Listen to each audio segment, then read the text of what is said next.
en cierta manera pueden generar daño hepático. Pero lo que pasa es que el alcohol lo va a producir si es que, digamos, ocurre cierta secuencia y cierta susceptibilidad, si se toma con cierta frecuencia y durante cierto tiempo y con ciertas cantidades.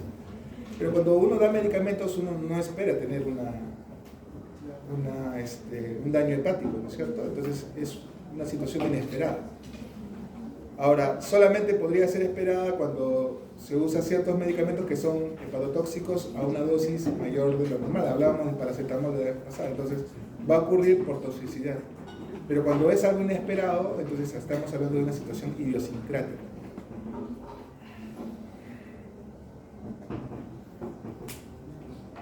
¿Cuáles pueden ser esas drogas? Pueden ser medicamentos como antibióticos, antiinflamatorios, etc. Pero también tenemos que buscar en el campo de lo que es la medicina natural. Entonces, aquellos medicamentos derivados de plantas también habría que hacer la investigación para ver si es que cumplen con, digamos, con los criterios para ser candidatos a enfermedad hepática por el COVID. Complementos dietéticos. Hasta hace algún tiempo se vendía Herbalife con cierta frecuencia, ¿no? Y Herbalife se documentó que tenía riesgo de enfermedad hepática. Y por eso en el mismo lugar de origen, México, se prohibió su uso. Ahora, la hepatotoxicidad tiene que haber para decir que es por medicamentos, tiene que haber una secuencia, ¿no? La secuencia es algo que nos orienta. Si yo tengo un paciente que tiene ictericia y tiene signos de una hepatitis, y que de repente tengo ya los marcadores negativos, los marcadores para hepatitis B, para hepatitis A negativos, pido marcadores anticuerpos para autoinmunidad, todo lo que me haga sospechar la clínica de ese paciente. Y de repente comienzo a preguntar qué medicamentos ha tomado en las últimas semanas, y de repente me aparece, pues, tomó un antibiótico.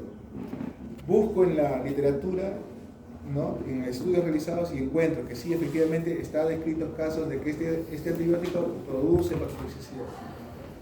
Entonces, lo primero que voy a tener que hacer, si es que el medicamento lo sigue tomando, retirarlo. Y esa secuencia, ¿no?, del uso de medicamentos con la aparición de los síntomas es un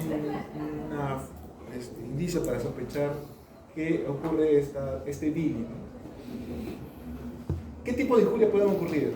Las más frecuentes son estas, ¿no? La esteatosis, una forma de esteatosis que puede ser macrovesicular o microvesicular. Ya habíamos dicho que una forma severa de esteatosis es la asociada en niños con el uso de ácido acetilsalicílico, que produce esteatosis microvesicular.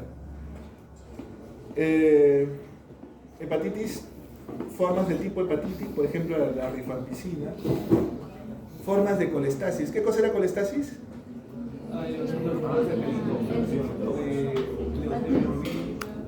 Eso. ¿Qué dijiste? No, ¿qué dijiste tú? Colestasis es una... Cole viene de amarillo, hígado, ¿no es cierto? Estasis es retención. Colestasis es la obstrucción al flujo de bilis. Esa obstrucción al flujo de bilis puede ser intrahepática o puede ser en todos los conductos hepáticos, extrahepática. Entonces, el medicamento puede hacer que se obstruya, que dañe los canalículos, que dañe los transportadores e impida el flujo de bilis. Entonces puede haber una colestasis por medicamentos. Así como hay hepatitis, en la cual hay inflamación, hay daño celular por el sistema inmune, ¿no? Hay polimorfos nucleares, hay linfocitos dentro del parénquima. Eso es hepatitis. Puede haber también colestasis. Colestasis es el daño de los conductos biliares, sean intrahepáticos o extrahepáticos. Y eso lo puede producir medicamentos. Y se caracteriza, entre otras cosas, porque al dañarse los conductos, comienza a elevarse la bilirrubina, se eleva el colesterol, o sea, hay una retención de esos productos eliminados por la bilis. Y eso, por ejemplo, lo puede producir anticonceptivos orales. O puede haber una forma mixta, tanto de hepatitis como de colestasis. Y eso, por ejemplo, lo produce la amoxicilina con ácido clavulánico. Entonces, hay un índice que es el R, ¿no? En el cual se divide el incremento de TGP, o sea, tengo, por ejemplo, un TGP cuyo valor máximo normal es de 40 y de repente el paciente tiene 150, perdón, 160. ¿Cuántas veces se elevó de 40 a 160? 4 veces. 4. ¿Ya? Entonces, arriba iría 4. Y la fosfatasa alcalina estaba, su valor normal era 120 y yo la tengo elevada en 180. ¿Cuántas veces se elevó? 1.5. ¿Ya? Entonces, si divido 4 entre 1.5, ¿cuánto me sale? 1.4. Pero la cuestión es que 2.5. si es mayor a 5 ese cociente, entonces diremos que el trastorno es hepatocelular. Si es menor de 2, diremos que es colestasis. Por ejemplo, en el ejemplo, si esto era 4, ¿ya? Y la fosfatasa alcalina fuera 3, ¿no? Entonces estaría 1 punto y pico, ¿no? Menos de 2, ¿no? Sería colestásico. Entonces, viendo la elevación de transaminasa, de TGP y fosfatasa alcalina, lo encuadro en uno de estos y veo qué medicamentos tengo, qué medicamentos he tomado y veríamos cuál es el posible medicamento que ha generado el daño celular en este paciente.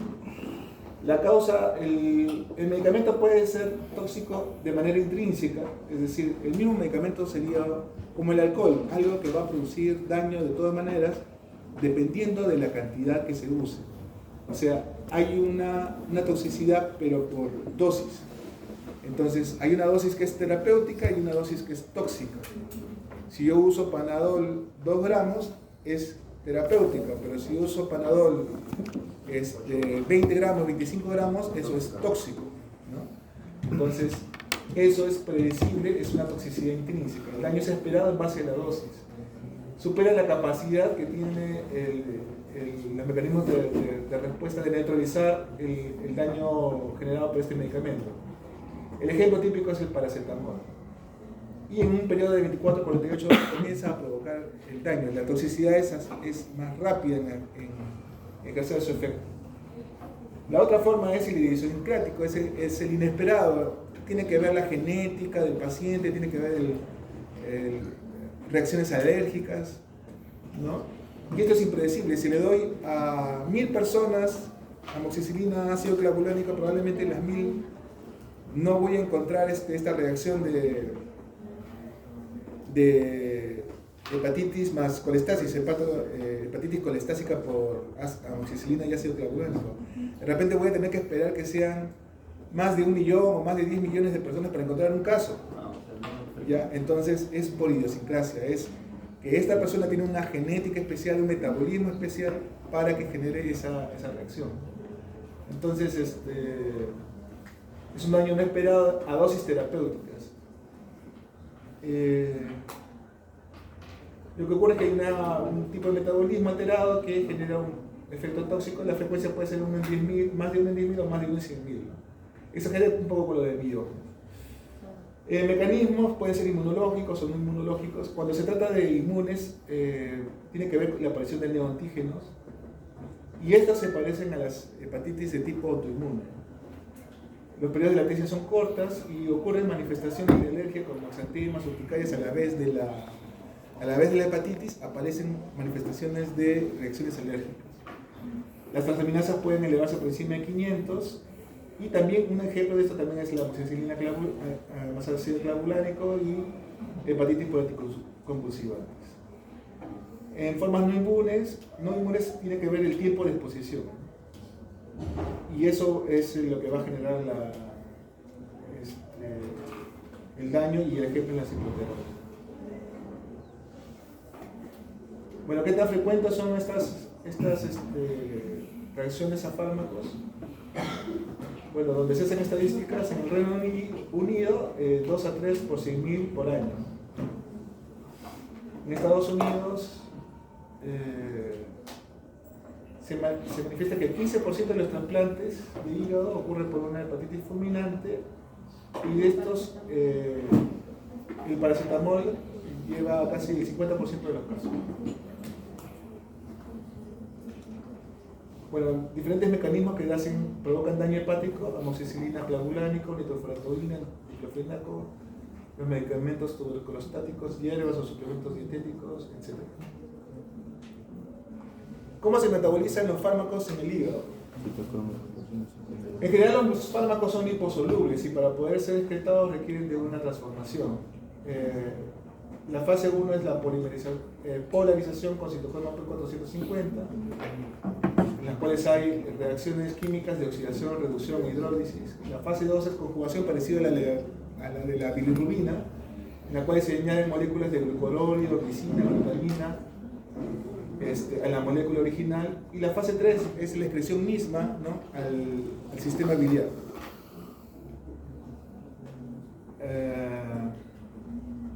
Estos sistemas enzimáticos pueden tener competición, ¿no?, del medicamento y, por ejemplo, del alcohol por el mismo sistema. Entonces, si hay competición, puede hacer de que se derive el metabolismo hacia uno u otro lado. Y hay que tener en cuenta que hay medicamentos que inducen enzimas, es decir, hay medicamentos que hacen que se produzcan más enzimas en determinadas circunstancias. Por ejemplo, ¿se acuerdan que el fenobarbital se usa en el Krieger-Nahar para inducir las enzimas que producen glucuronización? Entonces, si hay más enzimas, pueden de repente desviar el metabolismo hacia esa vía y generar un tipo de daño hepático de un determinado medicamento que comparta esa misma vía. Entonces, igual los tipos de mecanismos de eliminación de fármacos. Y acá es para mencionar que hay formas o síndromes de daño hepático, ¿no?, los cuales son los siguientes, ¿no? Primero puede haber una hipertransaminasemia asintomática, es decir, por ejemplo, le estoy dando a un paciente un medicamento de manera sostenida, permanente, un medicamento para el colesterol, atorvastatina. Yo sé que la atorvastatina va a elevar los niveles de transaminasas, eso es algo que se va a presentar en todos los pacientes. Le pido unas transaminasas antes del inicio del tratamiento y están normales. Y después de 3 meses están en 1 a 2 veces su valor normal, entre 1 y 2 veces su valor normal. Entonces, ¿debo o no debo suspender el tratamiento con atorvastatina? Entonces, lo que se ha determinado es que aquellas personas que tienen una elevación menor a 5 veces su valor normal, sin síntomas, principalmente sin elevación de bilirrubinas, no debe hacerse una suspensión del medicamento.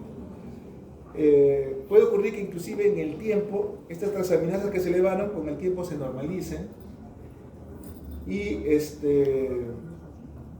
siempre debe hacerse un seguimiento, ¿no? Porque puede o que permanezcan en este estado o que se normalicen, o puede con el tiempo ya superen 5 veces su valor máximo normal y entonces ahí sí debería suspenderse la medicación.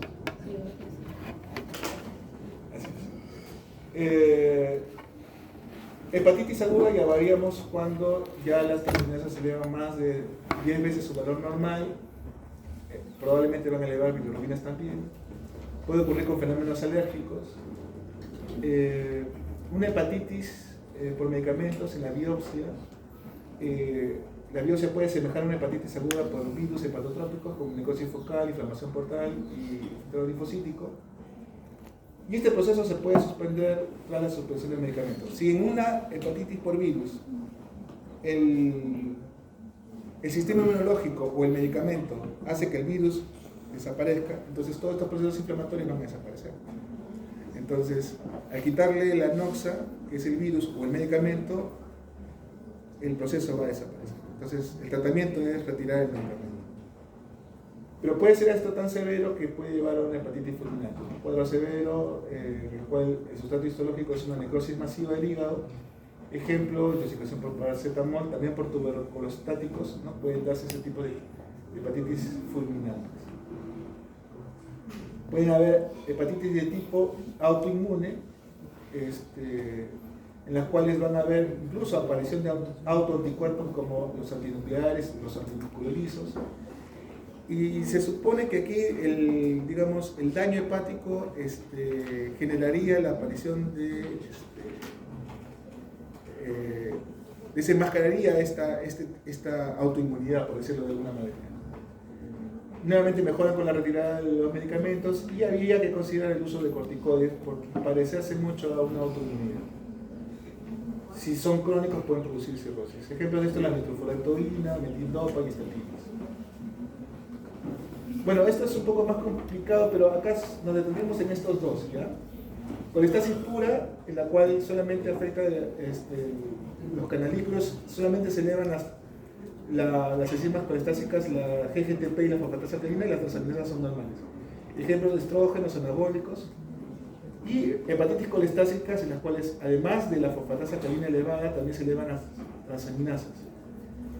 Es más frecuente y puede ser causada por diversos fármacos. Nuevamente, el más típico y más frecuente es la amoxicilina ácido clavulánico, que tiene una frecuencia de este tipo de reacción en 1 de cada 100.000 personas expuestas. Y esto de acá ya no lo revisamos, ¿ya? Las estenosis pueden ser macrovesiculares o microvesiculares. Las macrovesiculares son relativamente benignas, asintomáticas, por ejemplo los corticoides, la amiodarona. Pueden dar esteatohepatitis similares a las del alcohol, por ejemplo el tamoxifeno o la amiodarona misma.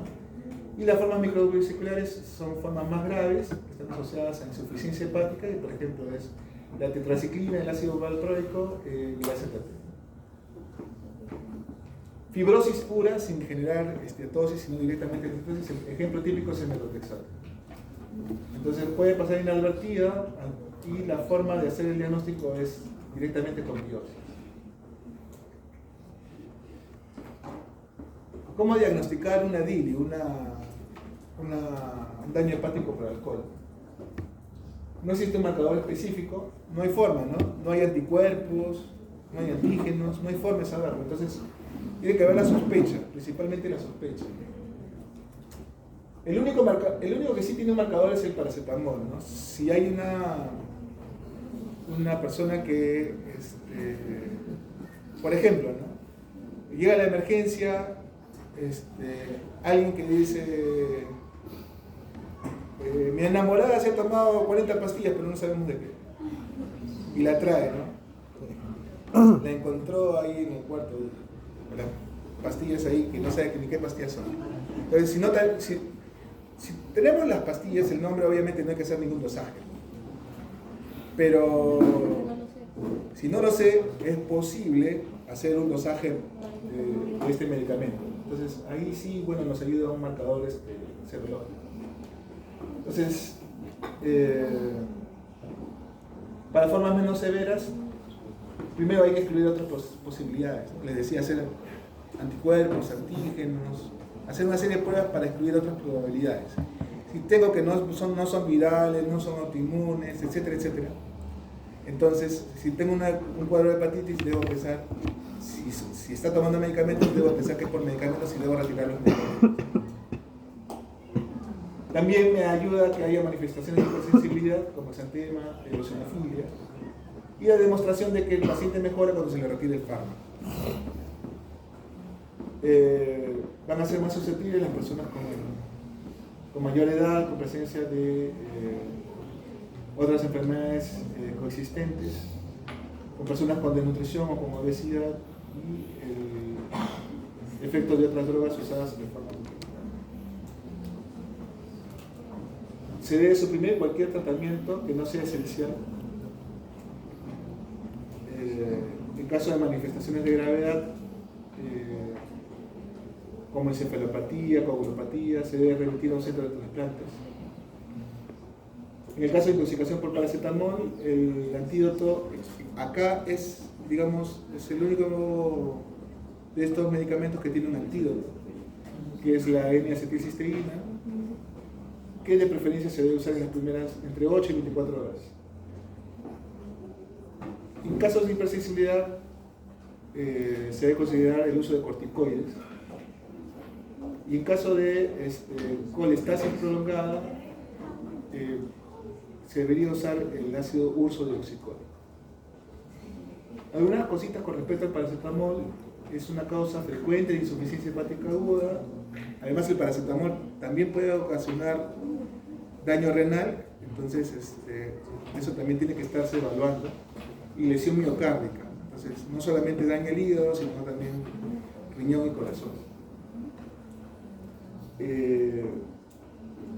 Puede hacer daño ya desde una dosis de 10 a 15 gramos, pero la lesión va a ser más grave si es más de 20 a 25 gramos.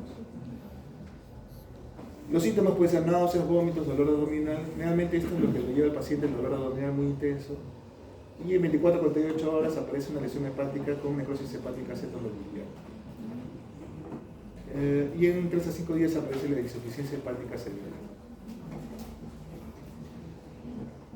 El paracetamol tiene una vía principal de metabolismo, que es reacciones de fase 2 de conjugación con sulfato y glucurónido. De esa manera se elimina el paracetamol. Pero hay una pequeña proporción de paracetamol que se elimina por vía de citocromos. Y este tipo de reacción genera un producto que es el N-acetilpe-benzoquinona imina, NAPQI. Este producto es tóxico y es bloqueado por el glutatión. Esta reacción de este producto con el glutatión genera este metabolito, el ácido mercaptórico, que se elimina por el riñón. Pero el glutatión no tiene una fuente inagotable. Entonces ocurre de que este recurso se acaba. Y ahí viene la situación de la dosis. Entonces, pasada cierta dosis, el glutatión se acaba y comienza a hacer efecto el NAPQI y comienza a hacer daño en el riñón. Su principal efecto es daño por unión a proteínas produciendo lúpulos.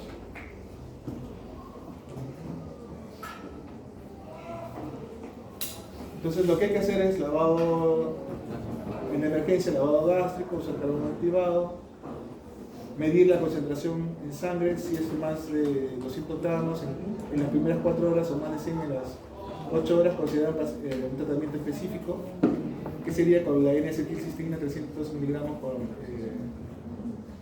e iniciar, 140 miligramos por kilo durante 1 hora y 70 miligramos por kilo cada 4 horas, en un total de 20 dosis. Hasta ahora yo no he tenido ningún caso, pero sé de colegas que sí han tenido casos de emergencias. No es muy frecuente en nuestro país, pero hay que tenerlo en cuenta. ¿Preguntas? Listo. Y ya para acabar, sé que están cansados, yo también.